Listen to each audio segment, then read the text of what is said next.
Good morning dear students.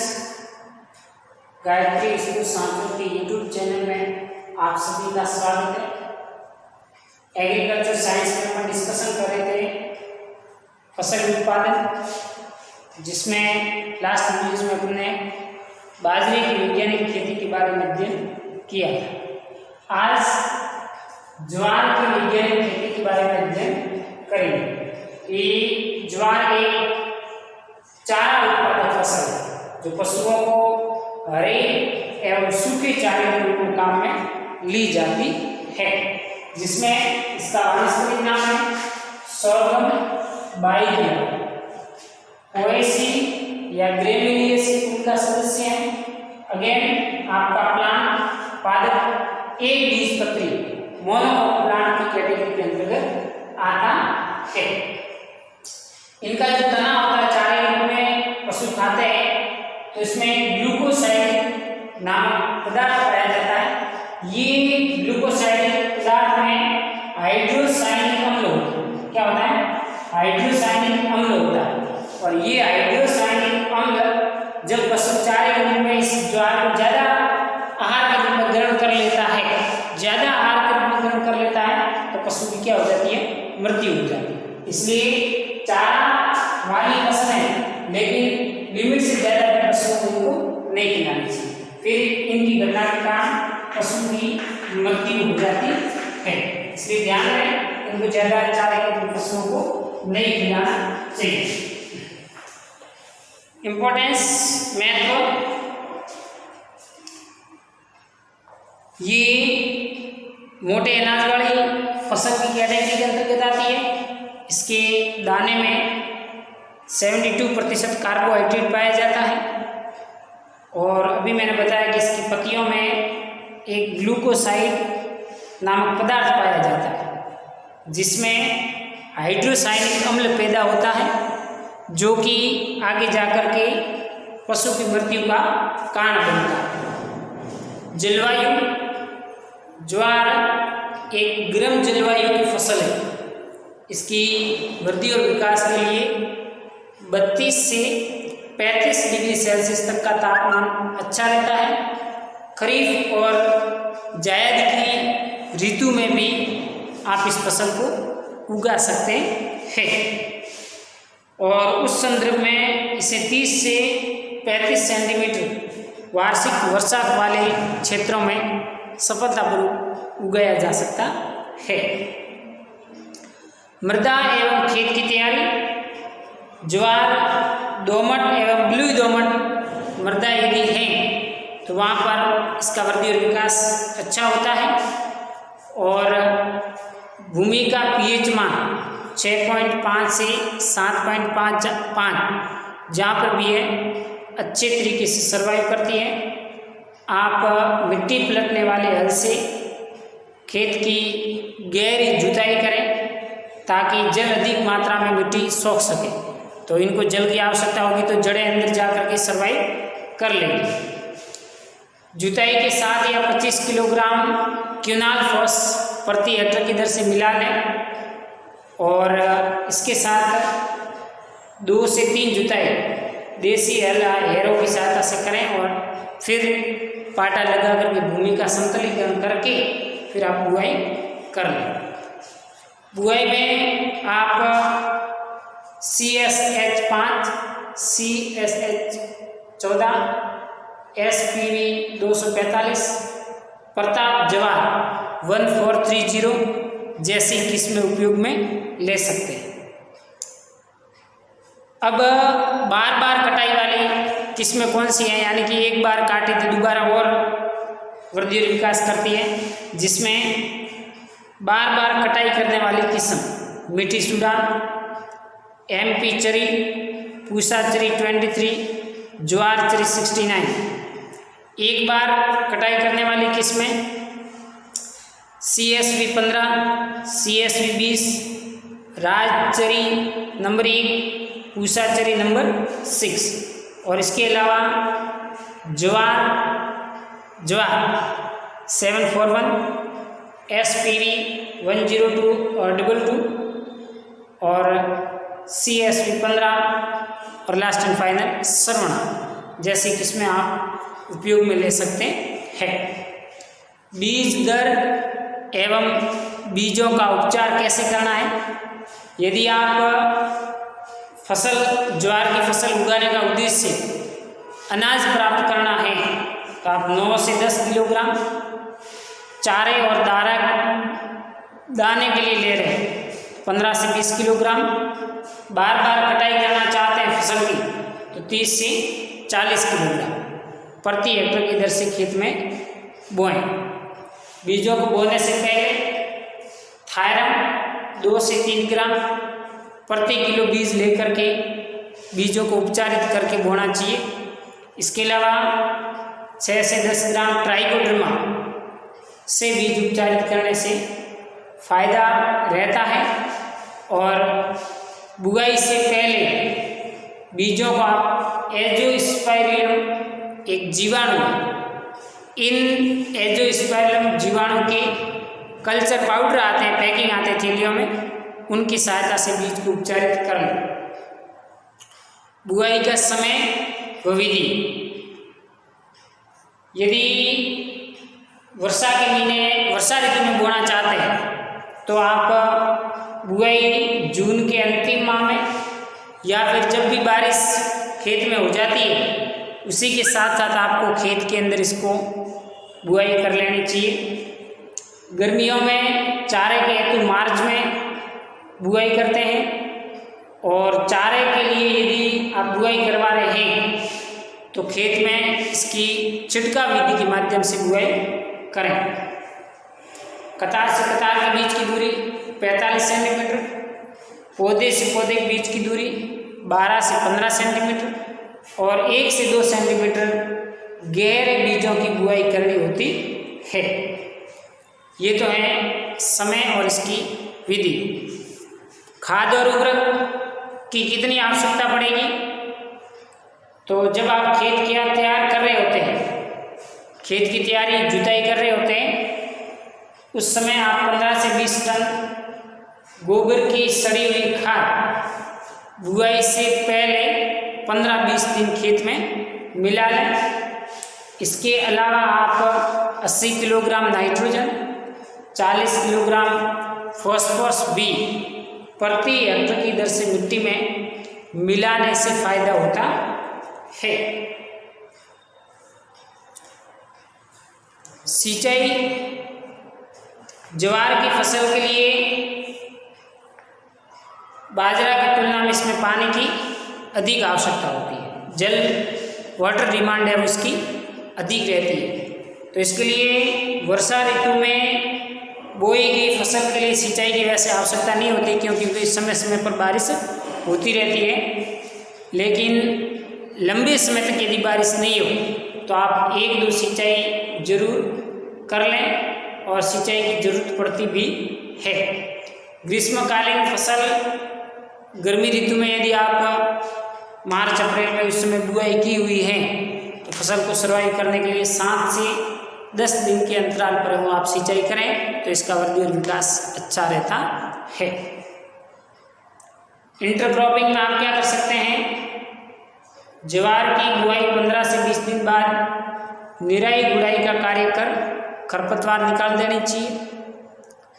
गुड़ाई करते समय ध्यान रहे कि पौधे की जड़ें बिल्कुल नहीं कटें। और ज्वार की शुद्ध फसल में यदि आपको रासायनिक विधि से खरपतवार को नष्ट करना है तो आधा किलोग्राम एट्राजीन बुआई के तुरंत बाद 600 लीटर पानी में इसका घोल बनाकर छिड़काव करने से ज्वार की फसल में खड़ी खरपतवार नष्ट हो जाती है। फसल तैयार कर ली, कुछ प्रकार की बीमारियों का इसमें प्रकोप होता है तो इस बीमारी से बचने के लिए आप ज्वार में ज़्यादातर तना मक्खी या तना छेदक का प्रकोप है वो होता है। तो इसकी रोकथाम के लिए बुआई के समय बीज के साथ 15 किलोग्राम फोरेट, जब आप बीजों की बुआई कर रहे होते हैं उसी के साथ 15 किलोग्राम फोरेट प्रति हेक्टेयर की दर से मिलाएं।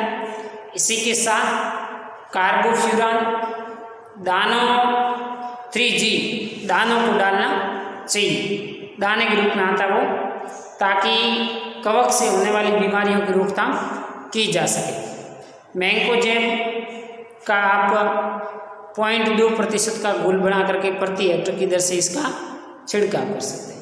ये कार्य संपादित किया जा सकता है पादप की सुरक्षा को प्रदान करने के लिए। हार्वेस्टिंग एंड थ्रेसिंग, कटाई और मड़ाई का कार्य आप किस प्रकार से कर सकते हैं?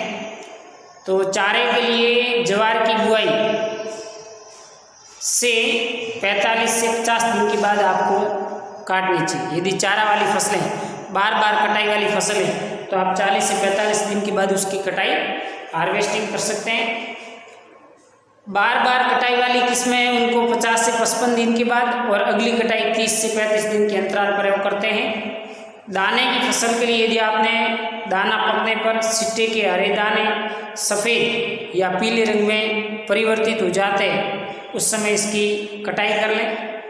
ध्यान रहे, दानों में जब नमी घटकर 25% रह जाती है तब आपको कटाई करनी चाहिए। प्रत्येक किसी भी फसल में 20 से 25% तक नमी होती है, तब उसकी हार्वेस्टिंग है वो आपको कर लेनी चाहिए। उसके अलावा आप ट्रैक्टर या थ्रेसर की सहायता से इसकी थ्रेसिंग का कार्य भी संपादित कर सकते हैं। ये थी ज्वार की फसल। देसी किस्म यदि आपने बोई है तो आपको 10 से 15 क्विंटल दाना मिल जाएगा प्रति हेक्टेयर से, और उन्नत या संकर किस्में बोई है तो आपको 30 से 35 क्विंटल दाना मिल जाएगा, और 80 से 100 क्विंटल है वो आपको चारा मिल जाएगा। और चारे के लिए यदि आपने बोई है तो 300 से 400 क्विंटल प्रति हेक्टेयर की दर से आपको चारा उत्पादन है वो हो जाता है। तो इस प्रकार से ये चारे ज्वार की फसल के बारे में वैज्ञानिक अध्ययन मैंने आपको बताया। ज्वार है वो एक हरे चारे के रूप में काम में ली जाती है पशुओं में। तो पशुओं को स्वस्थ रखने में हरे चारे का विशेष महत्व होता है। ठीक है, उस महत्व को समझते हुए हमें हरा चारा भी कुछ पशुओं को देना चाहिए, जो पशुओं के स्वास्थ्य के लिए और दूध को उत्पादकता बढ़ाने में भी ये सहायता प्रदान करता है। और इसको आप ये या साइलेज बना करके लंबे समय तक सुरक्षित भी रख सकते हैं। ये या साइलेज क्या है? पिछली 11th क्लास की एग्रीकल्चर किताब से आप इसको पढ़ लेना।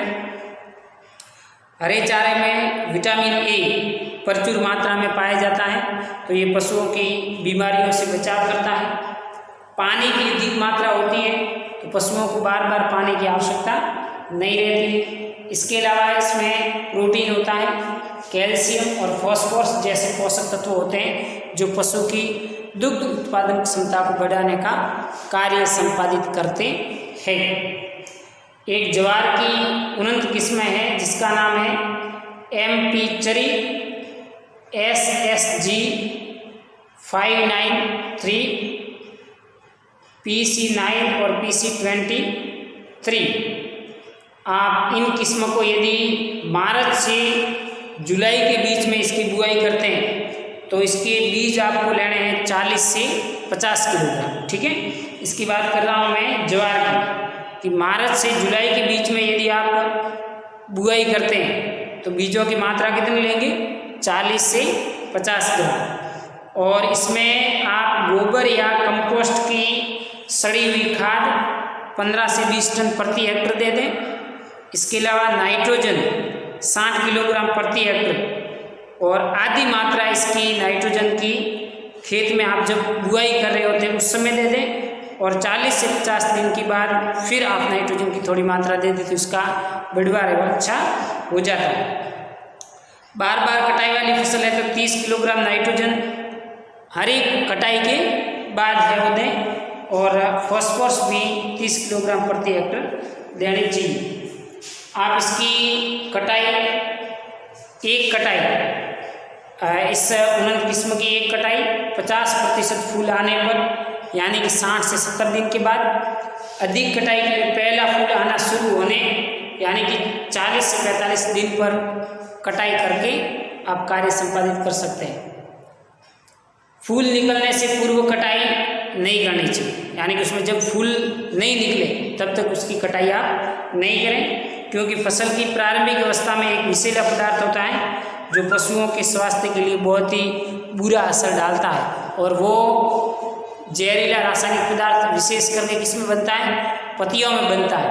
और पादप की प्रारंभिक अवस्था में ही पत्तियां हैं वो ज़्यादा होती हैं, उस समय ये जहरीला विषैला पदार्थ बनता है। वो कौन सा है? ग्लूकोसाइड, जिसमें हाइड्रोसायनिक अम्ल पाया जाता है जो टॉक्सिक या पशुओं के स्वास्थ्य के लिए जहर या विष के रूप में कार्य करता है। जब उसको अपन फूल निकलने से पहले ज्वार की कटाई करके यदि पशुओं को ज़्यादा मात्रा में खिला देंगे तो पशु की क्या हो जाती है? मृत्यु हो जाती है। तो इससे बचने के लिए आप कटाई है वो जब इसमें फूल आने शुरू हो जाए उसी समय करें, ताकि ये प्रकार का रसायन है वो तब तक काफ़ी कंटेंट मात्रा इसकी कम होती है। इसके अलावा ज्वार में एक पत्ती धब्बा रोग होता है। तो पत्ती धब्बा में क्या होता है कि पौधे उगने के 40 से 50 दिन बाद यदि वातावरण ज़्यादा नम रहता है तो इसमें इनकी पत्तियों पर चकत्ते पड़ जाते हैं, अंगमारी और जोनेट पत्ती धब्बा रोग हो जाता है।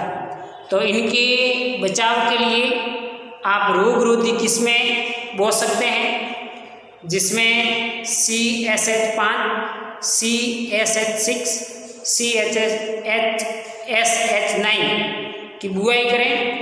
और यदि इस रोग की पत्ती धब्बा रोग की संभावना बढ़ती जा रही है तो आप इसमें एक तो 1 से 2 किलोग्राम मैंकोजेब एक रासायनिक दवाई है, उनका आप प्रति हेक्टेयर की दर से छिड़काव इतना कर लें तो ये पत्ती धब्बा रोग खत्म हो सकता है। दूसरी एक इसमें बीमारी होती है तना मक्खी की बीमारी होती है। इसमें क्या होता है कि ये जब बीज इसके अंकुरित हो जाते हैं तो अंकुरित होने के 4 सप्ताह तक ये तना मक्खी ये आक्रमण करती है। तो वर्षा प्रारंभ होने के 1 सप्ताह के अंदर बुआई कर देने पर इसका आक्रमण है वो कम होता है। इसीलिए कहते हैं कि जो अदलनी फसलें हैं उनकी वर्षा स्टार्ट होते ही खेतों में इसकी क्या कर दें? बुआई कर दें, तो आप इस तना मक्खी की बीमारी से बच सकते हैं। तो देरी से बोई की फसलों में इन तना मक्खी का प्रकोप है थोड़ा ज़्यादा रहता है। तो इनके नियंत्रण के लिए एक तो आप करें बुआई कतारों बीज है वो 3-3 सेंटीमीटर की दूरी पर रखें। दूसरा, ऐसा संभव नहीं है तो आप रासायनिक दवाई है कार्बोफ्यूरान 15 किलोग्राम लेनी है और प्रति हेक्टेयर की दर से आप खेत के अंदर इसको मिलाने से तना मक्खी का प्रकोप कम हो जाता है। एक और इसमें बीमारी होती है तना छेदक, तने में छेद कर लेती है। तो ये प्रकाश पास पर वयस्क कीटों को आकर्षित कर नष्ट करें और जो आक्रमित कीट हैं उसको लाइट की सहायता से अपनी ओर आकर्षित करके क्या करें? नष्ट करने का प्रयास करें। दूसरा, ऐसे आपको लगे कि कुछ ये जो फसल है इसमें ये तना छेदक हो गया है तो आप उस पादप भाग को उखाड़ करके जला दें और तना मक्खी या तना छेदक जो भी कीट है उसको वहीं पर क्या कर दें? नष्ट कर दें, ताकि दूसरे पादप में इसका संचरण नहीं हो। दूसरा, तो आप एक दवाई है पोटो, ठीक है, तो आप बुआई से 25 दिन के बाद पौधों के पोटों में 5 से 7 कण क्विनाल फॉस के आते हैं, उनको पौधों में डालें तो इस बीमारी का निवारण हो सकता है। एक विशेष बात है ज्वार से संबंधित, अंकुरण के 25 दिन बाद ज्वार के पौधे पर ऑर्गेनोफॉस्फेटिक कीटनाशक दवाइयाँ, अब ये बात कर रहे हैं अंकुरण हो जाता है उसके बाद, तो आप ऑर्गेनोफॉस्फेटिक कीटनाशी दवाइयाँ जिसमें क्विनाल फॉस है फॉस्फोमिडोन, मेलाथियोन आदि का प्रयोग नहीं करना चाहिए। ठीक है, तो ये एक विशेष एडवाइस है ज्वार की फसल के लिए कि ऑर्गेनोफॉस्फेटिक जो कीटनाशक दवाइयाँ आती हैं जैसे क्यूनालफॉस, फॉस्फोमिडोन, मेलाथियोन जैसी दवाइयों का आप प्रयोग नहीं करें। क्यों? कि इस अवधि में पौधे में एक जहरीला पदार्थ हाइड्रोसाइनिक अम्ल बनता है। ये पहले भी मैं आपको बता चुका हूँ। कौन सा जहरीला पदार्थ? हाइड्रोसाइनिक अम्ल बनता है, जो इन दवाइयों के साथ फॉस्फिन नामक पदार्थ को निर्मित करने का कार्य करता है, जो पौधे के लिए बहुत ही हानिकारक होता है। यानी कि ऑलरेडी इसमें हाइड्रोसाइनिक अम्ल बन रहा है और अपन ऊपर से इन कीटनाशक दवाइयों का, रासायनिक ऑर्गेनोफॉस्फेटिक कीटनाशक दवाइयों का छिड़काव करेंगे तो वो दवाई आखिर जाएगी तो प्लांट के अंदर ही। तो ये हाइड्रोसाइनिक अम्ल और वो कीटनाशक की रासायनिक दवाइयाँ आपस में अभिक्रिया करेंगी और अभिक्रिया करके पादप को वृद्धि और विकास रोक भी सकती है, उनको क्षति भी पहुंचा सकती है। इसलिए ये एक विशेष एडवाइजरी है कि ज्वार की फसल में किसी भी प्रकार की कीटनाशक दवाइयों का आप प्रयोग न करें। ठीक है, आज यहीं तक। Okay, thank you.